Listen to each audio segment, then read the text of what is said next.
안녕하세요. 노알람 이덕준 호사입니다. 산재보험법은 폭넓게 보상의 기준을 정하고 있음에도 불구하고 막상 보상을 받으려고 신청을 하다 보면은 그 기준이 굉장히 까다롭고 복잡한 경우가 많이 있는데, 단적으로 회사에서 제공한 시설물을 이용하다가 다친 경우 어떻게 보상 기준이 되어 있는지 자세히 알아보는 시간을 갖도록 하겠습니다.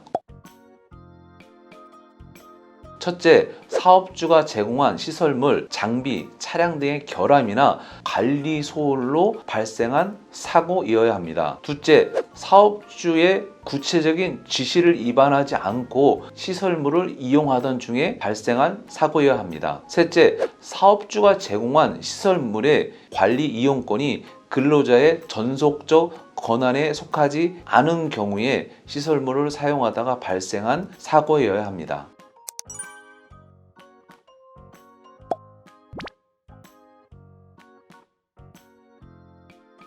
이 경우 임차 건물이라 사업주가 관리 주체는 아니지만은 미리 점검하여 시설물의 하자에 대해서 건물주에게 교체를 요구하거나 이에 응하지 않는 경우에는 새로운 시설물을 제공해 줘야 될 의무가 사업주에게 있었기 때문에 임차 건물의 시설물 미비로 발생한 재해라 하더라도 사업주가 제공한 시설물로 간주해서 산재로 인정이 됩니다.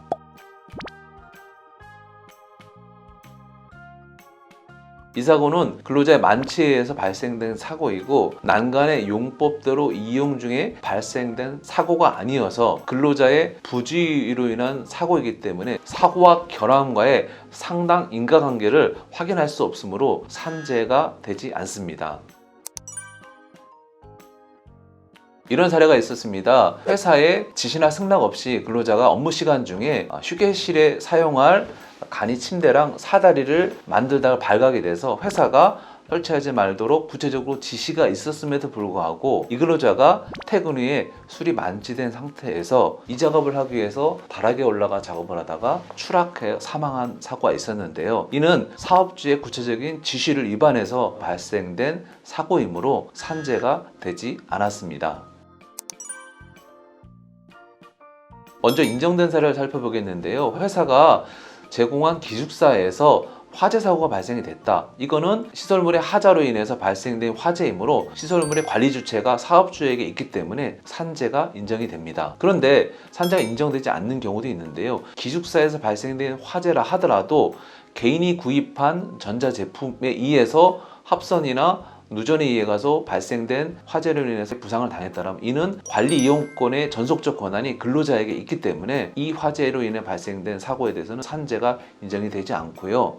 또한 회사가 제공하는 기숙사 외 사택인 경우에는 관리 이용권이 모두 그 근로자에게 위임되어 있는 경우이기 때문에 사택을 이용하던 중에 시설물의 하자로 인해서 발생한 사고를 하더라도 관리 주체가 근로자에게 있기 때문에 이로 인한 발생된 사고에 대해서는 산재가 되지 않습니다.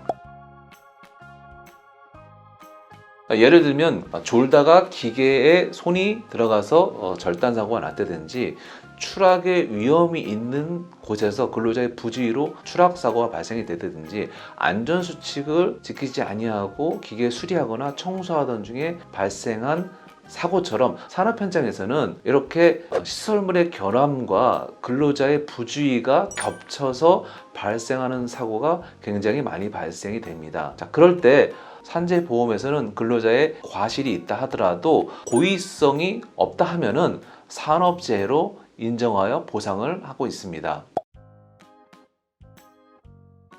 시설물의 결함에 의해서 발생되는 사고는 근무 시간 중에 뿐만 아니라 근무 시간 외에 발생한 사고를 하더라도 근로자의 자해나 사업주의 구체적인 지시 위반이 아니라 한다 하면은 산재로 인정이 됩니다.